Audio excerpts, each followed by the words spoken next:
My name's Rhys Williams and we farm here at Sarn Milldeyrn on the Llŷn Peninsula. This year I'm one of a group of farmers who are sharing their grass growth data for the Welsh Pasture Project. I will also be sharing and explaining some of our grassland management decisions at key periods of the year. The system we run here is a spring block dairy farm. We calve all our cows in February and March, and they are grazed on a rotational system from February right through to the middle of November to the end of November, and they're all dried off in December and January. Measuring grass is extremely important for us. It's the most important work we carry out through the year.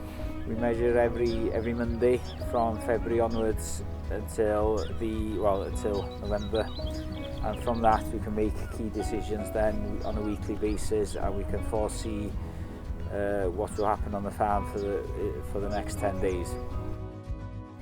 We use a process of measuring grass called cut and weigh, which is developed in Ireland. Basically, we use a scissors and a half a metre square quadrant. So we basically put the quadrant on an average patch of the paddock, cut it, put it in a bag, weigh it, and then we estimate the dry matter. And from that, then we can calculate how many kilos of dry matter there is per hectare in that paddock. The person in charge of measuring is Evian Parry. Key decisions involving grass in the spring is basically we've conserved a bank of grass from the previous autumn, whereas the last round in the autumn starts on roughly the 10th of October right through to the end of November. So we'll carry that bank of grass. So we've got that bank of grass to graze at in February, March. So the aim is to make that bank of grass last until what we call Magic Day.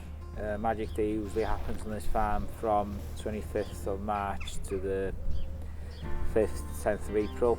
So basically by measuring, especially in the last half of March, it gives us confidence we can basically look at the weather as well and predict grass growth rates, and gives us confidence of either to speed the first round up or slow it down. If we can speed it up, finish it, we'll try and finish it probably about 5 days before the grass really kicks off at the beginning of April, and then that will allow us then to be on top of the grass right through April and May, and not have to conserve any grass into silage.